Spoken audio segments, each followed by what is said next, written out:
শুভ সকাল। আজ 10ই শ্রাবণ 1433, ইংরাজির 27শে জুলাই 2026। ব্রিটিশ বিরোধী স্বাধীনতা আন্দোলনের একজন অন্যতম ব্যক্তিত্ব ও অগ্নিযুগের বিপ্লবী ছিলেন কানাইলাল ভট্টাচার্য।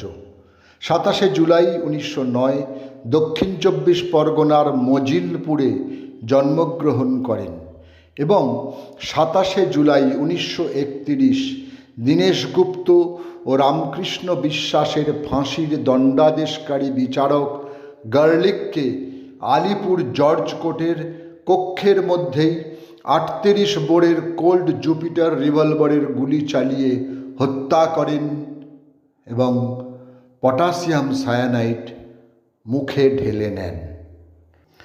27শে জুলাই 1913 বর্তমান বাংলাদেশের চট্টগ্রামের বোয়ালখালীর শ্রীপুরে জন্মগ্রহণ করেন বিপ্লবী কল্পনা দত্ত। মাস্টারদা সূর্য সেনের সঙ্গে তাঁকে পরিচয় করিয়ে দেন পূর্ণেন্দু দস্তিদার।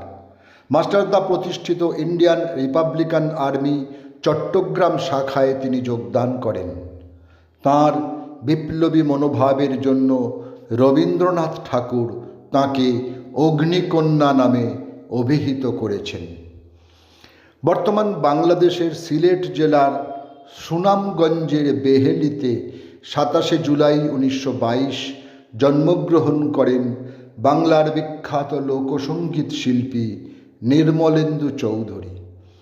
বাংলার পল্লীগীতিকে আন্তর্জাতিক মর্যাদায় প্রতিষ্ঠিত করেন তিনি। তাঁর শতাধিক গানের রেকর্ড প্রকাশিত হয়েছে। সঙ্গীতে অসাধারণ অবদানের জন্য তিনি ভারত সরকারের কাছ থেকে পদ্মভূষণ সম্মানে ভূষিত হয়েছেন। জন ডাল্টন ছিলেন একজন ইংরেজ রসায়নবিদ, স্কুল শিক্ষক, আবহাওয়া বিজ্ঞানী ও পদার্থবিদ। 27শে জুলাই 1844 ইংল্যান্ডের ম্যানচেস্টারে তিনি শেষ নিঃশ্বাস ত্যাগ করেন। মৃত্যুকালে তাঁর বয়স হয়েছিল 77 বছর। পারমাণবিক তত্ত্ব ও বনান্ধতা বিষয়ক কাজের জন্য তিনি আজও অমর হয়ে আছেন। অগ্নিযুগের বিপ্লবী কানাইলাল ভট্টাচার্যের আজ মৃত্যুদিন। সময়টা 1931। তিনি বিমল গুপ্ত ছদ্মনামে দীনেশ গুপ্ত ও রামকৃষ্ণ বিশ্বাসের ফাঁসির দণ্ডাদেশকারী বিচারক গার্লিককে আলিপুর জর্জ কোর্টের কক্ষের মধ্যে 38 বোরের কোল্ড জুপিটার রিভলভার থেকে গুলি চালিয়ে হত্যা করেন এবং সঙ্গে থাকা পটাশিয়াম সায়ানাইড মুখে ঢেলে নেন। দিনটা ছিল 27শে জুলাই 1931। তাঁর পকেটে একখণ্ড কাগজ পাওয়া যায়। তাতে লেখা ছিল, ধ্বংস হও, দীনেশ গুপ্তকে ফাঁসি দেওয়ার পুরস্কার লও, ইতি বিমল গুপ্ত।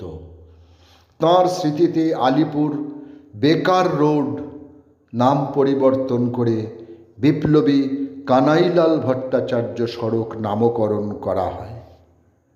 27শে জুলাই 1939 শেষ নিঃশ্বাস ত্যাগ করেন চিকিৎসক নিশিকান্ত বসু।